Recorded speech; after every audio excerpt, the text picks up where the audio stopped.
नमस्कार, आभार, अभिनंदन आप सभी का। हेलो मनी नाइन, मेरा सवाल है मैं, और हर रोज की तरह आज भी हम जुड़ गए हैं ठीक 2 बजते ही आपके पास। और हर रोज की तरह आज भी आपके पर्सनल फाइनेंस से जुड़े हुए तमाम उलझनों को, तमाम समस्याओं को, आपकी जेब से जुड़ी हुई उनको दूर करने की कोशिश रहेगी। और बुधवार का दिन होता है खास, क्योंकि बुधवार के दिन हम बात करते हैं म्यूचुअल फंड के ऊपर। और म्यूचुअल फंड पर बातचीत करने के लिए अगर आपके भी कोई सवाल हैं, आप हमसे जुड़ना चाह रहे हैं, तो आसानी से जुड़ सकते हैं, अपना पोर्टफोलियो डिस्कस कर सकते हैं। किस तरह से रिटायरमेंट की प्लानिंग करें, बच्चों की शादी की प्लानिंग करनी है तो कैसे करें, बच्चों की पढ़ाई के लिए पैसे इकट्ठा करने हैं कैसे करें, इन तमाम सवालों के उत्तर हम आपको देंगे। 9311211874 ये हमारा दूरभाष क्रमांक नंबर, व्हाट्सएप नंबर हमारा ये है। और इससे आप सीधे हमसे जुड़ सकते हैं। अपना नाम, शहर का नाम और जो भी पोर्टफोलियो, जो भी सवाल है वो थोड़ी डिटेल में लिखें, नाम और शहर के नाम के साथ, ताकि उतनी ही विस्तृत तरीके से, उतने ही बेहतर तरीके से जो हमारे एक्सपर्ट हैं वो आपके लक्ष्य को समझ पाएँ और आपको सही उत्तर आप तक हम पहुंचा सकें। ईमेल आईडी आपके सामने थी, ईमेल के जरिए अगर आप सवाल भेज रहे हैं तो मोबाइल नंबर ज़रूर लिखें, ताकि अगर आपका सवाल अधूरा है तो हमारी टीम आपसे संपर्क कर सके और आपकी विस्तृत जानकारी, आपके प्रश्नों की हम ले सकें। अब चलिए रूबरू कराते हैं। हमारी आज की खास मेहमान हमारे साथ जुड़ चुकी हैं। हमारे साथ पूजा भिंडे जी जुड़ी हैं, सर्टिफाइड फाइनेंशियल प्लानर हैं। पूजा जी, बहुत बहुत आभार, अभिनंदन। और अलग अलग कार्यक्रमों के माध्यम से आप हमारे साथ लगातार जुड़ती रही हैं, और इस बार आपने काफ़ी लंबे वक्त के बाद आप हमारे साथ जुड़ रही हैं। बहुत सारे दर्शक डिमांड भी कर रहे थे, बहुत लंबा अरसा हो गया पूजा जी जुड़ी नहीं है। तो चलिए, आपने फाइनली जो है इस हमारे आमंत्रण को स्वीकार किया, और ये हमने नई कोशिश शुरू की है, पिछले 1.5 महीने से हम लोग कर रहे हैं। हर रोज़ एक नए विषय पे बातचीत होती है, म्यूचुअल फंड हो, शेयर मार्केट हो, हर दिन अलग अलग डिसाइड है, कैलेंडर हम रोज़ दिखाते हैं। तो पहला प्रश्न आपसे ये रहेगा, कैसा लग रहा है आपको हमारी ये नई पहल? और साथ ही साथ अगर हम देखें तो आज भी हम देख रहे हैं कि आरबीआई की तरफ से रेपो रेट में बढ़ोतरी कर दी गई 25 बेसिस पॉइंट की। अब इस लगातार बढ़ती ब्याज दरों के दौर में किस तरीके से म्यूचुअल फंड जिनके पहले से पोर्टफोलियो बने हैं, क्या कुछ इनको उसमें कुछ परिवर्तन करना चाहिए? डेट फंड की तरफ क्या कुछ ज़्यादा ध्यान देना चाहिए? कैसे देख रही हैं आप?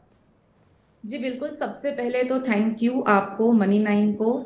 और जी हाँ, बेशक कि मैं काफी टाइम बाद आई हूँ, तो मुझे भी इसका अफसोस है, लेकिन बहुत खुशी है कि नए साल की शुरुआत हो चुकी है मेरी आपके शो पे।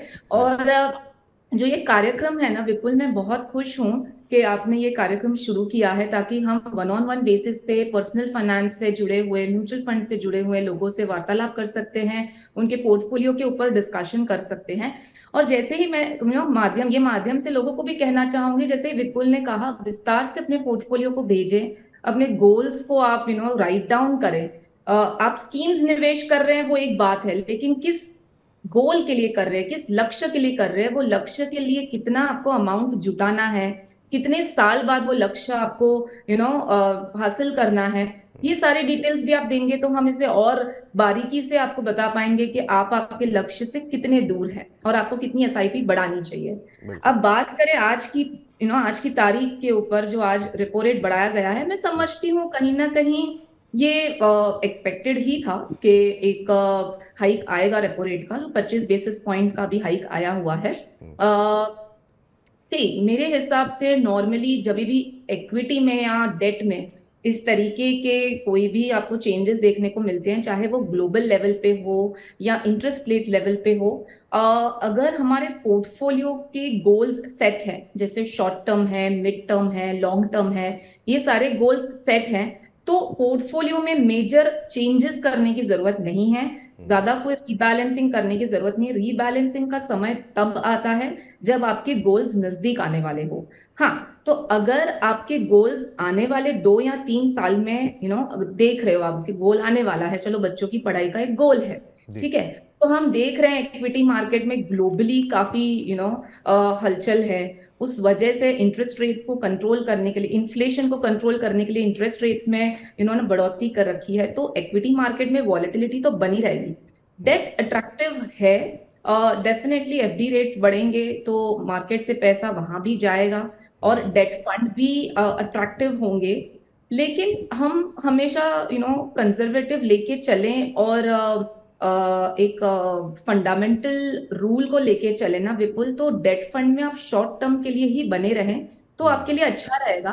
1 से 3 साल का अगर आपका ड्यूरेशन है, तो शॉर्ट टर्म ड्यूरेशन के लिए अगर आप निवेश करना चाहते हैं, आपको दूसरे डेट ऑप्शंस के सामने, अगर आप हाई टैक्स ब्रैकेट में हैं तो टैक्स बेनिफिट भी मिलेगा।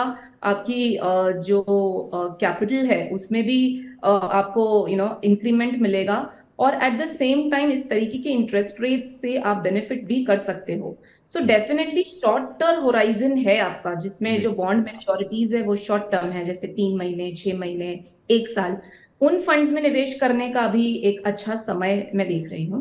सो जी। डेफिनेटली आप डेट फंड्स को सिलेक्ट कर सकते हैं, लेकिन ये नहीं कि मतलब अगर ये अट्रैक्टिव है तो अब इक्विटी ठीक नहीं लग रहा है, इक्विटी से पैसा निकाल के यहाँ रखें। बिल्कुल। क्योंकि इक्विटी में अगर हमारी एसआईपी जा रही है और इक्विटी फंड्स अगर आपके अभी परफॉर्म नहीं कर रहे हैं और मार्केट आपको लगातार डिसअपॉइंट कर रही है, हम्म। तो एसआईपी के माध्यम से तो डेफिनेटली आपका एवरेजिंग का समय बनता है।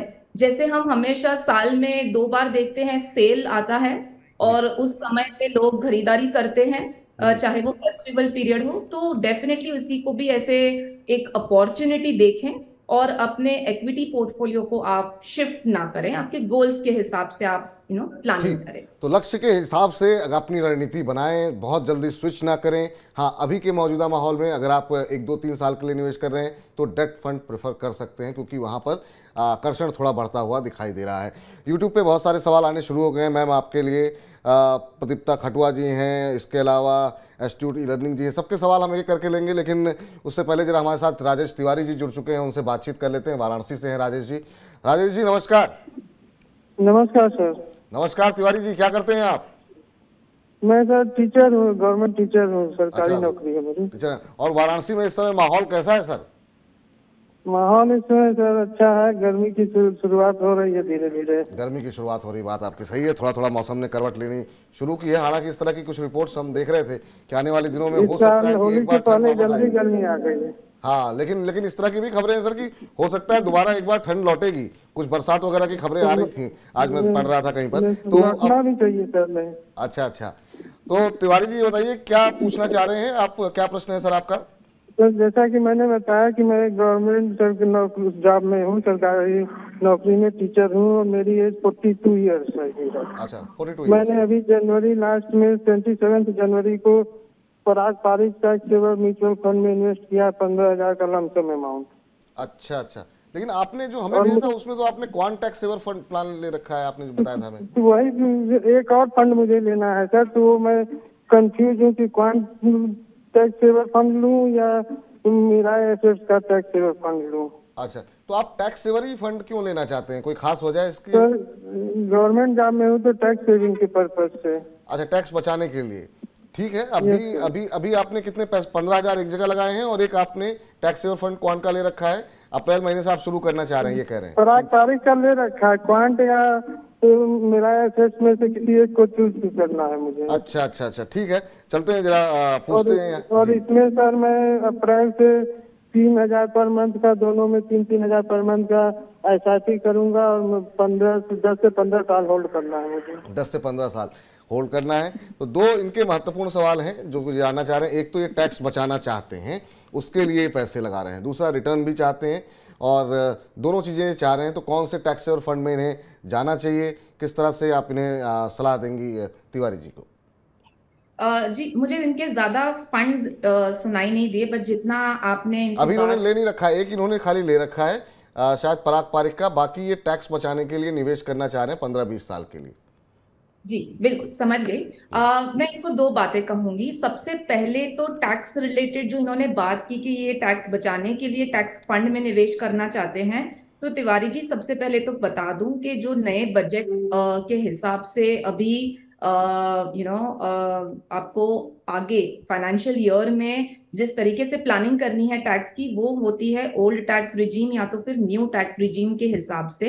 अगर आप ओल्ड टैक्स रिजीम के हिसाब से आपकी टैक्स फाइलिंग कर रहे हैं, तो आप उसमें 80C बेनिफिट ले सकते हैं, जिसमें आप टैक्स सेविंग फंड जो ELSS कैटेगरी का है उसमें आप निवेश करेंगे तो आपको 1.5 लाख तक का डिडक्शन मिलता है आपकी टैक्सेबल इनकम में।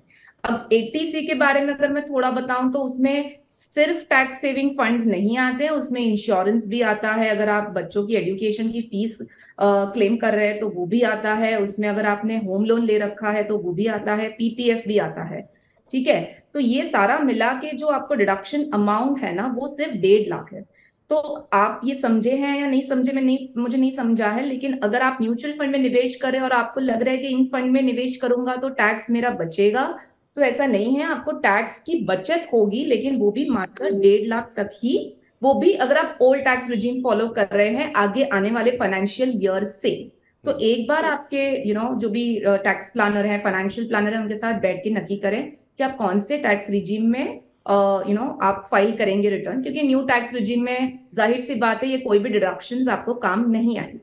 ये हो गई टैक्स की बात। दूसरी बात, अगर आप टैक्स फंड में डालना चाहते हैं और आपका होराइजन 15 से 20 साल का है तो डेफिनेटली आप क्वांट टैक्स सेवर एक अच्छा फंड है, उसमें आप डेफिनेटली निवेश कर सकते हैं। दूसरा डीएसपी टैक्स सेवर है या मिरर एसेट टैक्स सेवर है, इनमें से कोई भी आप चुनाव कर सकते हैं। लेकिन ये चीज ध्यान में रखते आप आपका टैक्स का इन्वेस्टमेंट शुरू करना। जी, तो उम्मीद करते हैं आपको तिवारी जी जो है उत्तर मिल गया होगा और इस तरीके से आप अपनी प्लानिंग जो है टैक्स भी बचा सकते हैं और साथ ही साथ निवेश भी कर सकते हैं। प्रियेश शुक्ला जी हैं, देवरिया उत्तर प्रदेश से हमारे साथ। शुक्ला जी नमस्कार। शुक्ला जी नमस्कार। हेलो। हाँ नमस्कार शुक्ला जी। हाँ नमस्कार सर। नमस्कार। नमस्कार शुक्ला जी, कहाँ से बोल रहे हैं आप? देवरिया से सर। देवरिया जिले में कहाँ से? देवरिया उमानगर से। उमानगर से बोल रहे हैं, अच्छा अच्छा अच्छा। तो बताइए सर क्या करते हैं शुक्ला जी आप? जी अभी तो विद्यार्थी हैं, टीचर है, पढ़ाते हैं। नहीं आप विद्यार्थी हैं या टीचर हैं, दो में से या दोनों हैं? पढ़ाते भी दोनों हैं एक साथ अभी। अच्छा, पढ़ भी रहे हैं पढ़ा भी रहे हैं, पढ़ते भी हैं, पढ़ ही रहे हैं, पढ़ा भी रहे हैं। चलिए ये बहुत अच्छी बात है कि आप पढ़ भी रहे हैं और पढ़ा भी रहे हैं। बताइए सर क्या प्रश्न है आपका, क्या किस पर सवाल है आपका? जी ये मेरा 2 अकाउंट है, ग्रो के साथ मैंने ब्रोकर खुला हुआ है म्यूचुअल फंड में। उसमें मेरा 20,000 का इन्वेस्टमेंट है, दोनों वो मिला करके कंबाइन है। मैं चाहता हूं कि आप म्यूचुअल फंड के हिसाब से देख करके बताएं कि क्या उसमें आगे कंटिन्यू किया जा सकता है क्या, क्योंकि मुझे उसमें उतनी ग्रोथ दिख नहीं रही है। अच्छा, क्या क्या ले रखा है आपने शुक्ला जी? 2 अकाउंट है। एक है जो आपने हमें भेजा है उसमें आपने बताया सुंदरम फोकस फंड ले रखे हैं और इन्वेस्को इंडिया में आपने निवेश कर रखा है। एक में सर है जी इन्वेस्को इंडिया फोकस्ड है सर। जी जी ठीक, और एक सुंदरम का आपने ले रखा है, ठीक है सर। हाँ हाँ हाँ सुंदरम है सर। जी ठीक है। अब आप ये जानना चाहते हैं कि यहाँ पे आपको बहुत अच्छी ग्रोथ दिख नहीं रही है आगे आने वाले समय के लिए, नजरिया आपका लॉन्ग टर्म का है ना? हाँ। चलिए पूजा जी हमारे साथ हैं आपके पोर्टफोलियो को रिव्यू करने के लिए। पूजा जी ये 2 फंड इन्होंने ले रखे हैं, पढ़ते भी हैं, ये पढ़ाते भी हैं और कुछ पैसे बचाने की कोशिश भी कर रहे हैं। अब इनको यहाँ पर जिस तरह की रिटर्न की उम्मीद शायद ये कर रहे थे वैसे रिटर्न आते हुए दिखाई नहीं दे रहे हैं, कहाँ पे ये स्विच कर सकते हैं ये जानना चाह रहे हैं? जी बिल्कुल। सबसे पहले तो मैंने कहूंगी कि जो दोनों फंड्स आपने ले रखे हैं ना वो दोनों सेम कैटेगरी के। फोकस्ड कैटेगरी मतलब बहुत ही कॉन्सेंट्रेटेड पोर्टफोलियो होता है। नॉर्मली अगर हम एक फ्लेक्सी कैप या डाइवर्सिफाइड इक्विटी फंड लेते हैं तो उसमें आपको बहुत ज्यादा स्टॉक्स मिल जाते हैं, 80 स्टॉक्स, 100 स्टॉक्स तक भी मिल जाते हैं। लेकिन अगर आप फोकस्ड कैटेगरी का फंड लेते हैं तो उसमें आपको 20-30 स्टॉक्स तक ही आपको उसमें अंडरलाइन पोर्टफोलियो में स्टॉक्स होते हैं, क्योंकि दोनों सेम कैटेगरी के हैं, काफी कॉन्सेंट्रेटेड पोर्टफोलियो है और इस वजह से आपको रिटर्न्स नहीं देखने को मिल रहे हैं। दूसरी बात मैं कहूंगी, इन्वेस्को जो आपने चुना हुआ है, एक तो वो नया फंड है जिसे अभी 3 साल ही हुए हैं या तीसरा साल मैं कहूंगी चल रहा है। सो बहुत जल्दी है एक स्कीम को रिटर्न जनरेट करना।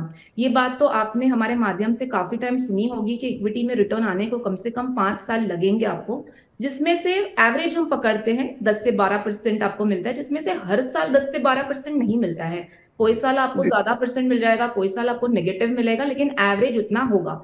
तो एवरेज 5 साल तक आप बने रहेंगे तब होगा, क्योंकि अगर आपने चालू कर रखा है 20,000 की और आपको रिटर्न नहीं देखने को मिल रहे हैं, मैं कहूंगी और 1 साल आप वेट करें, शायद आपको इसमें रिटर्न देखने को विद इन अ ईयर मिल सकता है। लेकिन कैटेगरी के हिसाब से डाइवर्सिफिकेशन का मैं आपको सलाह दूंगी कि आप या तो एक concentrated full 100% mid cap portfolio ले लें, या तो फिर एक फ्लेक्सी कैप पोर्टफोलियो ले लें, जैसे पराग पारिक फ्लेक्सी कैप है, तो वो भी आपके डाइवर्सिफाई हो जाएगा आपका पोर्टफोलियो। तो पोर्टफोलियो थोड़ा डाइवर्सिफाई कीजिए, mid cap flexi cap fund में जो है आप अपना निवेश जो है डाइवर्सिफाई कर सकते हैं। एक ही तरह के जो है फंड में निवेश करना ये बहुत अच्छी रणनीति नहीं है।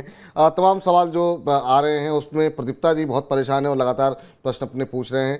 अब वो कह रहे हैं कि बेस्ट पोर्टफोलियो क्या होता है 15 से 20 साल के लिए। साथ ही उन्होंने ये भी कहा है कि कृपया मेरे पोर्टफोलियो की समीक्षा करें। तो इन्होंने जो पोर्टफोलियो हमें भेजा है लाइव में, उसमें ये कह रहे हैं इनके पास एक ma'am Canara Robeco small cap fund है, पीजीआईएम का मिड कैप अपॉर्चुनिटी फंड है, पराग पारिक का फ्लेक्सी कैप फंड है और आईसीआईसीआई प्रू का फ्लेक्सी कैप फंड इन्होंने ले रखा है। नज़रिया इन्होंने लिखा है इन्वेस्टमेंट हॉरिजन 20 ईयर्स, 20 साल का इनका नज़रिया है और ये एक और इंडेक्स फंड भी इसमें ऐड करना चाहते हैं।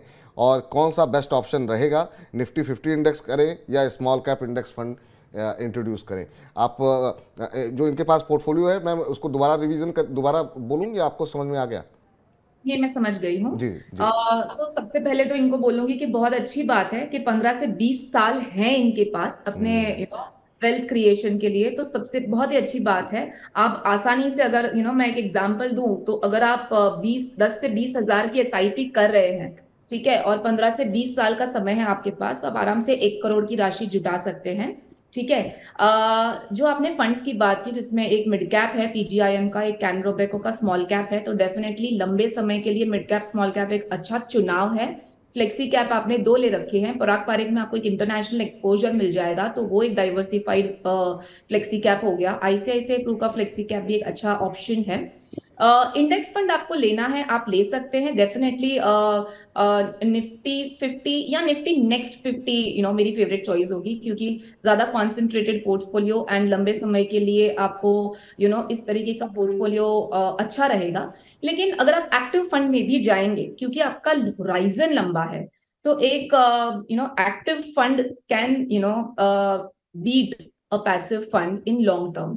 सो मेरे हिसाब से आप ये भी सोच के आप एक फंड को चुनाव करें। हाँ, अगर आपने 5 फंड्स ले रखे हैं या सोच रहे हैं जिसमें से आप चाहते हैं कि 15-20 साल में एक आध फंड आपको शॉर्ट टर्म गोल के लिए भी चाहिए, जैसे 5 से 7 साल का अगर कोई होराइजन है, तो डेफिनेटली इंडेक्स फंड का आप चुनाव कर सकते हैं। आईसीआईसीआई प्रूडेंशियल का भी निफ्टी नेक्स्ट 50 है, यूटीआई का निफ्टी नेक्स्ट 50 है, इनमें से आप कोई भी चुनाव कर सकते हैं। ठीक है। इस बीच साबिर खान साहब ने हमें प्रश्न भेजा है और अब उनसे संपर्क नहीं हो पा रहा है, लेकिन चूंकि उन्होंने व्हाट्सएप पे हमें भेजा है प्रश्न, तो हम उनका प्रश्न अवश्य शामिल करेंगे। और इनका प्रश्न ये है, गोरखपुर उत्तर प्रदेश से हैं, कह रहे हैं कि मैं साबिर खान साहब एक सरकारी टीचर हूँ, मेरी मासिक बचत 15 से 16 हज़ार रुपये है और इन्होंने ले रखे हैं एसबीआई फ्लेक्सी कैप फंड ले रखा है। इसके अलावा जरा आगे दिखाया जाए, पराग पारिक के भी इन्होंने शायद यहाँ पर भी फ्लेक्सी कैप फंड ले रखा है, 1.5 साल से एसआईपी कर रहे हैं। और इसके अलावा जो है टाटा डिजिटल इंडिया का भी इन्होंने जिक्र इसमें किया है, इसमें कुछ बदलाव करना चाह रहे हैं। बच्चों के एजुकेशन के लिए 8 और 11 साल में पैसे की ज़रूरत पड़ेगी, तो ये इनका प्रश्न है कि 8 और 11 साल में इनको ज़रूरत पड़ेगी। 2 फ्लेक्सी कैप फंड इन्होंने ले रखे हैं, क्या इसमें कुछ बदलाव इनको करने चाहिए, ये पूजा जी आपसे समझना और जानना चाह रहे हैं। जी बिल्कुल। देखिए, सबसे पहले तो बच्चों की जो एजुकेशन की जो प्लानिंग होती है ना, वो एक मैं यहाँ पे इस पे बताऊंगी कि आप डायरेक्टली एसआईपी चालू करें और आपने सोचे कि आप 8-10 साल में बच्चों के लिए आपको रखना है साइड में, ये थोड़ा गलत होगा। आप ऐसे प्लान करें कि आपको बच्चों की पढ़ाई के लिए कितनी रकम रखनी है, जो आज की तारीख में आज करंट उसका जो फीस है या उसकी जो कॉस्ट है वो कितनी है। समझो फॉर एग्जांपल, अगर आप कोई एमबीए कोर्स कराना चाहते हैं, या आप मेडिसिन कोर्स कराना चाहते हैं, या इंजीनियरिंग कोर्स कराना चाहते हैं, और आपके दिमाग में कोई पर्टिकुलर एक बजट है 20 लाख 25 लाख के आसपास का, समझो अगर आपको एक फंड रखना है बच्चों के लिए, तो उसको हम इन्फ्लेट करते हैं। अभी नॉर्मली एजुकेशन इन्फ्लेशन तो 9 से 10% से चल रहा है सालाना, तो अगर वो आप देखें तो 8 साल 10 साल बाद उसका जो कॉस्ट होगा वो ऑलमोस्ट डबल हो जाएगा। मतलब समझो 20 से 25 लाख अगर आप चाहते हैं, तो 50 लाख से 60 लाख का आपका वो गोल बनता है। अब 50 लाख से 60 लाख के लिए अगर मुझे अभी से निवेश करना है, तो कितने की एसआईपी लगेगी? तो नॉर्मली जैसे 1 करोड़ के लिए 40,000 की एसआईपी लगती है 10 साल की, तो 50 लाख के लिए 20,000 की SIP लगेगी। अप्रोक्सीमेट फिगर्स दे रही हूँ। सो 15 से 16,000 अगर इन्होंने SIP सोच रखी है तो मोटा मोटी अमाउंट काफी क्लोज है, लेकिन फिर भी 5,000 के अमाउंट से भी आपके गोल में बहुत फर्क पड़ सकता है। तो डेफिनेटली अगर आप अभी जितना शुरू कर सकते करें, बट सालाना SIP अमाउंट को स्टेप अप करते जाएं। ठीक है, फंड्स की बात करो ना, जैसे विपुल ने भी पॉइंट आउट किया, 2 फ्लेक्सी कैप्स हैं। देखिए फ्लेक्सी कैप ना क्या होता है, बहुत ज्यादा मार्केट कैप को कवर करता है, डाइवर्सिफाइड है, जिसमें से पराग पारेख में तो आपको इंटरनेशनल भी मिल जाता है। इसके लिए या इस वजह से काफी टाइम हम इस तरीके का फंड अपने पोर्टफोलियो में रखते हैं कि 25 से 30% अगर आपको इंटरनेशनल एक्सपोजर मिलता है। लेकिन अगर आपके पास समय है और आप रिस्क ले सकते हैं, तो आप कॉन्सेंट्रेटेड मिड कैप भी लेंगे तो आपको अच्छा प्रदर्शन देखने को मिलेगा। इनफैक्ट इन दैट केस काफी ऐसे चिल्ड्रन एजुकेशन फंड्स भी हैं विपुल, जो बहुत अच्छा परफॉर्मेंस दे रहे हैं। जैसे SBI का children education fund is also very nice fund, जिसमें 5 साल का लॉक इन चलता है। लॉक इन की वजह से ना एक डिसिप्लिन होता है, और बीच में अगर समझो कोई और गोल आ जाए तो हम फिसले नहीं और उस पैसे को हम निकालें नहीं या SIP बंद भी ना। तो ये ध्यान में रख के आप प्लान करें। और एक जो सेक्टर फंड डाला हुआ है ना, सेक्टोरल फंड्स भी बहुत साइक्लिकल होते हैं, उनकी परफॉर्मेंस कुछ साल अच्छी होती है, कुछ साल नीचे होती है। तो एक आपका इमोशनल गोल है बच्चों की पढ़ाई का, ना कि वेल्थ क्रिएशन, तो उसके लिए एक सेक्टर फंड के ऊपर डिपेंड करना मेरे ख्याल से आप ना करें, और आप एक प्रॉपर फ्लेक्सी कैप या प्रॉपर मिड कैप के ऊपर डिपेंड करें। आप सेक्टोरल में निवेश करना चाहते हैं, आप किसी और गोल के लिए निवेश करें जो 5 से 7 साल के अंदर आने वाला। उम्मीद करते हैं खान साहब बड़े विस्तार पूर्वक जो है पूजा जी ने आपको आपके पोर्टफोलियो पे चर्चा की और आप संतुष्ट होंगे। इस बीच काफ़ी सारे सवाल आ रहे हैं, यूट्यूब पे बहुत सारी टिप्पणियां भी आ रही हैं। शैलेंद्र जी पूछ रहे हैं बैंक ऑफ बड़ौदा का फ्यूचर कैसा है। शैलेंद्र जी, आज हम म्यूचुअल फंड पे बात कर रहे हैं, शुक्रवार को बात होगी स्टॉक मार्केट की, तो डिटेल में बात करेंगे। लेकिन हाँ, इस बार का जो फॉर्मूला गुरु है वो हमने सिर्फ इस बात पे किया है कि जो ब्याज दरें बढ़ रही हैं उससे प्रभावित होने वाले सेक्टर कौन से हैं, वहाँ पे आप क्या करना चाहिए, तो उसमें बैंक्स को हमने बहुत डिटेल में डिस्कस किया है। तो अभी आप जवाब जानना चाह रहे हैं तो आप वो फॉर्मूला गुरु शो देख सकते हैं। अदरवाइज शुक्रवार को आपका प्रश्न हम जो है निश्चित रूप से जो हमारे साथ शेयर बाजार के एक्सपर्ट जुड़ेंगे उनसे हम डिस्कस करेंगे। हमारे साथ सरवर गुलाम सरवर साहब हमारे साथ अलीगढ़ से जुड़े हैं। सरवर साहब अस्सलाम वालेकुम। वालेकुम सलाम साहब। और सर कैसे हैं आप, क्या करते हैं सरवर साहब आप? मैं साहब रिटायर्ड हूँ जी जी, LIC से। LIC से रिटायर्ड हैं, अच्छा अच्छा अच्छा। तो बताइए क्या प्रश्न पूछना चाह रहे हैं आप? हाँ, मैं 25 लाख रुपया जमा करना चाहता हूँ और मंथली इनकम चाहता हूँ उसकी रेगुलर मंथली इनकम आपको मिलती रहे। 25 लाख रुपए ऐसी किस जगह पर निवेश करें, और रिटायरमेंट है तो निश्चित रूप से आप सुरक्षित निवेश चाहेंगे, कोई किसी तरह का रिस्क नहीं लेना चाहेंगे। तो ये बहुत महत्वपूर्ण है जो कि जो है इस तरह के सवाल आ रहे हैं, और बहुत सारे सवाल ऐसे भी आए हैं जो अपने रिटायरमेंट की प्लानिंग के लिए भी हमारे पास सवाल आए हैं। तो पूजा जी, ये तो रिटायर हो चुके हैं और 25 लाख रुपए किसी ऐसी जगह लगाना चाह रहे हैं जहां से इनको मंथली इनकम कुछ मिलती रहे और इनका पैसा भी सुरक्षित रहे, क्योंकि आगे चल करके कभी कोई आवश्यकता हो तो वो आसानी से मिल जाए। तो रिस्क लेना नहीं चाहिए इनको भी। जी बिल्कुल, डेफिनेटली बहुत अच्छा सवाल है ये। और रिटायरमेंट की तरफ हैं और रिटायरमेंट के लिए इन्होंने इस तरीके से सोचा है तो अच्छी बात है। नॉर्मली रिटायरमेंट पे लोगों को वैसे ही इक्विटी से दूर रहना है, वो चॉइस होती है कि कितना रिस्क लेना है नहीं लेना है। लेकिन अगर वो कोई जरूरी नहीं है कि उन्हें इक्विटी में निवेश करना ही है, तो डेट में भी हमारे पास बहुत ऑप्शंस हैं जो आपको मंथली इनफ्लो दे सकते हैं। तो एक तो मैं कहूंगी सीनियर सिटीजन है तो आप डेफिनेटली आपकी रिटायरमेंट प्लानिंग में एक सीनियर सिटीजन सेविंग स्कीम को शामिल कर सकते हैं। ठीक है, और जो अभी इस बार बजट ने वित्त मंत्री ने उसमें भी हमें एडिशनल अमाउंट की छूट दे रखी है, तो वो एक आप एक विकल्प जो है वो ये चुनाव कर सकते हैं। दूसरा जो है LIC का भी एक प्रधानमंत्री पेंशन योजना है, उसमें भी आप निवेश कर सकते हैं। मैक्सिमम उसमें भी 15 लाख की लिमिट है, और उसमें भी आप मंथली इनफ्लो लेके आप उसमें थोड़ा बहुत निवेश उसमें कर सकते हैं। डेट फंड्स में भी जैसे काफी टाइम आप मैं कहूंगी डेट म्यूचुअल फंड्स में आप निवेश करें, या तो फिर अगर आप कोई लॉन्ग टर्म कॉर्पोरेट FD में निवेश करना चाहते हैं तो वो निवेश कर सकते हैं। बॉन्ड में निवेश कर सकते हैं, लेकिन बॉन्ड में जो है प्राइसिंग जो है उसकी ज्यादा हो जाती है, मिनिमम 10 लाख की वैल्यू हो जाती है। सो वहां पे आपको देखना है कि आपको कितना अमाउंट निवेश करना है, रिटायरमेंट का आपका कितना पैसा है और आप हर महीने कितना आप चाहते हैं। जो नॉर्मली हम 7% के आसपास का अगर मंथली इनफ्लो देखें तो आप आराम से एक अच्छा खासा अमाउंट को आप ब्रेक करें, थोड़ा बहुत डेट में डालें। जैसे मैंने कहा पोस्ट ऑफिस स्कीम है या एलआईसी की पेंशन योजना स्कीम है, थोड़ा डेट म्यूचुअल फंड है, और थोड़ा बहुत ना विपुल मैं सजेस्ट करूंगी डेफिनेटली एसडब्ल्यूपी ऑप्शन दे सकते हैं एक बैलेंस्ड एडवांटेज फंड में। ये भी एक बहुत अच्छा विकल्प है, इसमें आपको थोड़ा बहुत रिटर्न भी देखने मिल जाएगा।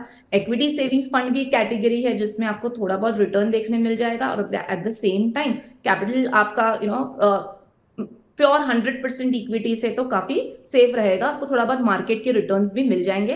एसडब्ल्यू बहुत अच्छा ऑप्शन है एक रिटायरमेंट प्लानिंग के लिए।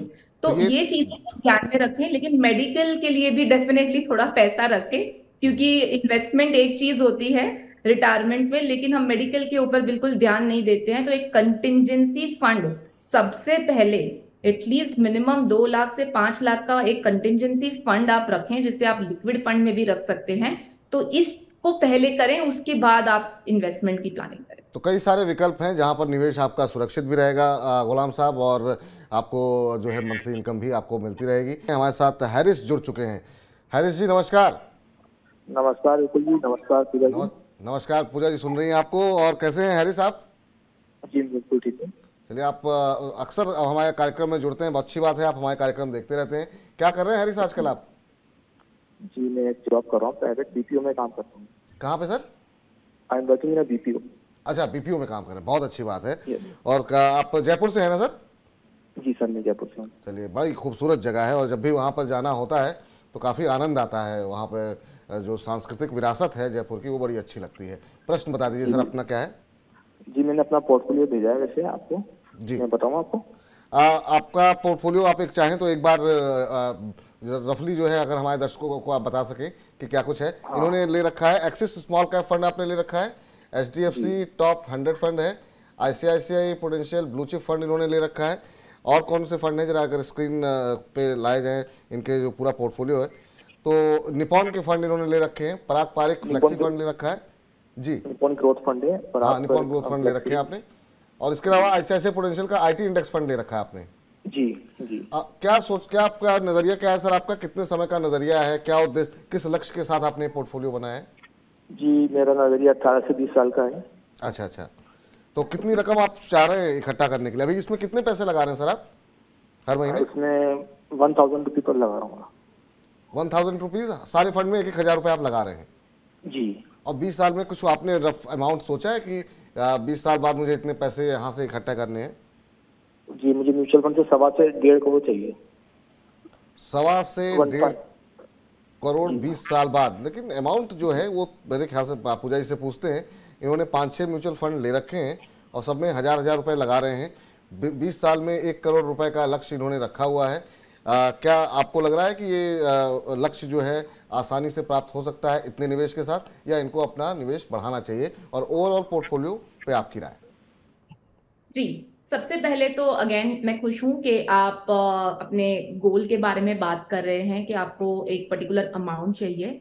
20 साल के बाद अगर हम 1 से 1.5 करोड़ के आसपास का टारगेट देख रहे हैं तो 10 से 15 हजार की एसआईपी लगेगी आपको अभी से।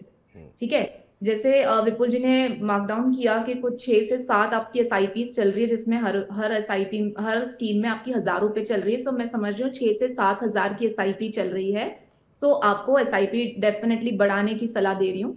And at the same time अगर आप अभी नहीं बढ़ा सकते तो आप उसे स्टेप अप करें, हर साल एसआईपी अमाउंट बढ़ाते जाएं, एक फॉलो करें 20% से आप उसे हर साल बढ़ा सकते हैं। फंड्स की बात करूं तो लार्ज कैप बहुत सारे हैं। I think ICICI blue chip है, एचडीएफसी टॉप 100 है। सो लार्ज कैप में आपका पोर्टफोलियो का कॉन्सेंट्रेशन ज्यादा है। जब 20 साल का समय है ना हरीश जी, आप definitely mid cap small cap का आपके पोर्टफोलियो में शामिल कर सकते हैं। जैसे आई थिंक आपने एक स्मॉल कैप एक्सिस का और एक मिड कैप निपॉन का ले रखा है, तो ठीक है। पराग पारिक फ्लेक्सी कैप भी ठीक है। आपने एक सेक्टर फंड ले रखा है। अगर आपके पोर्टफोलियो को अगर मैं देखूं तो सेक्टर फंड आप डेफिनेटली कंटिन्यू कर सकते हैं। एक तो लॉन्ग टर्म होराइजन है नंबर 2, आपके पास दूसरी सारी कैटेगरीज के भी फंड है, आप एक ही फंड के ऊपर निर्भर नहीं है, और आपके पास अच्छा खासा टाइम होराइजन है। खाली एक ही चीज है कि दो दो लार्ज कैप आप कंटिन्यू ना करें, आप एक ही कोई भी ब्लू चिप कंटिन्यू करें, और दूसरा फंड आपके पोर्टफोलियो में शायद आप एक मल्टी कैप ऐड कर सकते हैं। क्वांट का ही एक मल्टी कैप फंड है, क्वांट एक्टिव फंड, उसे आप ऐड कर सकते हैं आपके पोर्टफोलियो में। और जो एसआईपी बढ़ानी है उसके लिए आपको दूसरे स्कीम्स लेके आने की जरूरत नहीं है, आप मिड कैप स्मॉल कैप में थोड़ा बहुत पोर्शन और बढ़ाते जाइए। और एक और चीज यहाँ पे विपुल जी जरा मैं गौर फरमाऊंगी कि जो 1 से 1.5 करोड़ की राशि आप देख रहे हो 10 साल 20 साल बाद, वो आज के हिसाब से काफी अच्छी लगती है सुनने में कि हाँ अच्छा खासा अमाउंट जुटाएंगे। लेकिन इन्फ्लेशन जो मैं हमेशा काउंट कहती हूँ ध्यान में रखने के लिए, महंगाई को, तो वो भी 20 साल बाद ना 1 से 1.5 करोड़ की वैल्यू बहुत कम हो जाएगी, शायद आधी से भी कम हो जाएगी। तो आपका जो गोल है वो गोल को ध्यान में रखते हुए अगर आपको अमाउंट रख रहे हैं तो वो अमाउंट जो है ना उसको इन्फ्लेट भी करें। सिर्फ एक वो बोलते हैं ना सबको 1 करोड़ जुटाना है और मुझे भी 1 करोड़ जुटाना है, ये रेस में ना लगे। मैंने हमेशा और अभी भी रिपीट कर रही हूँ, आदर्श पोर्टफोलियो जो आपको चाहिए उसको ध्यान में रखते हुए फ्यूचर में उसकी क्या वैल्यू होगी। अगर आपको 1 करोड़ आज के हिसाब से चाहिए तो फ्यूचर में उसकी वैल्यू डबल होगी। तो अभी अगर आपको 10,000 की एसआईपी कह रही हूँ तो डबल के लिए 20,000 की एसआईपी लगेगी, तो काफी गैप है। तो डेफिनेटली इसके ऊपर गौर फरमाना है, समझना है कैसे एसआईपी बढ़ानी है और फिर प्लान करना है। तो अब फिर से प्लान कीजिए सर, और जो आपको अमाउंट जो है वो ऑलमोस्ट डबल करने पड़ेंगे, और जो फंड बताए गए हैं पूजा जी की तरफ से उसका आप ध्यान रखें।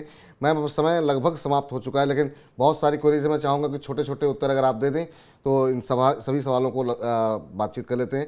अब ये मोहम्मद जफ़र हुसैन साहब कह रहे हैं कि क्वांट स्मॉल कैप में पैसा लगाया हूँ, 1 महीने से नुकसान में ही जा रहा है। Quant small cap fund, sir 1 महीने म्यूचुअल फंड में जब आप पैसे लगाते हैं, आप स्टॉक मार्केट में डायरेक्ट इसलिए नहीं लगाते हैं कि आपका नज़रिया थोड़ा लंबा होगा, आप ट्रेडिंग नहीं कर रहे हैं, तो 1 महीने में अगर नुकसान हो गया तो कोई बात नहीं, बाजार भी काफ़ी टूटा ऊपरी स्तरों से। पूजा मैम से पूछ लेते हैं, मैम क्या कह रही हैं आप, क्या कहना चाहेंगे? मैं एक बात कहूंगी कि बहुत अच्छी बात है कि आपकी एसआईपी चल रही है, आपको यूनिट ज्यादा मिले हैं, सो खुश रहिए। लॉन्ग टर्म के लिए स्मॉल कैप होते हैं, अगर आप उसके लिए लॉन्ग टर्म के लिए हैं तो सही चीज है, कोई प्रॉब्लम नहीं है, बने रहे, होल्ड बने रहिए जफर साहब। अब इस बीच हमारे साथ मुस्तफ़ा शेख साहब ने प्रश्न भेजा है और ये कह रहे हैं कि कृपया मेरे एसआईपी पोर्टफोलियो की समीक्षा करिए। इसमें इन्होंने अपना पोर्टफोलियो जो हमें भेजा है मैम, उसमें है Canara Robeco small cap fund, जिसमें कि ये 3,000 रुपये हर महीने लगा रहे हैं। इसके अलावा क्वांट इंफ्रास्ट्रक्चर फंड पे 2,500 रुपये लगा रहे हैं। Nippon India small cap fund ले रखा है ग्रोथ प्लान, और इसमें भी ये 3,000 रुपये लगा रहे हैं। UTI Nifty index fund growth plan ले रखा है, यहाँ 5,000 रुपये लगा रहे हैं। इसके अलावा एसबीआई स्मॉल कैप में ये 2,500 रुपये लगा रहे हैं। एसबीआई कॉन्ट्रा फंड ले रखे हैं 4,000 रुपये, और कोटक इमर्जिंग इक्विटी फंड में 3,000 रुपये। टोटल 23,000 रुपये की एसआईपी मुस्तफ़ा शेख साहब कर रहे हैं, और ये चाहते हैं कि आप इनके पोर्टफोलियो की समीक्षा करें। जी सबसे पहले मैं इन्हें कहूंगी कि इन्होंने 3 स्मॉल कैप ले रखे हैं।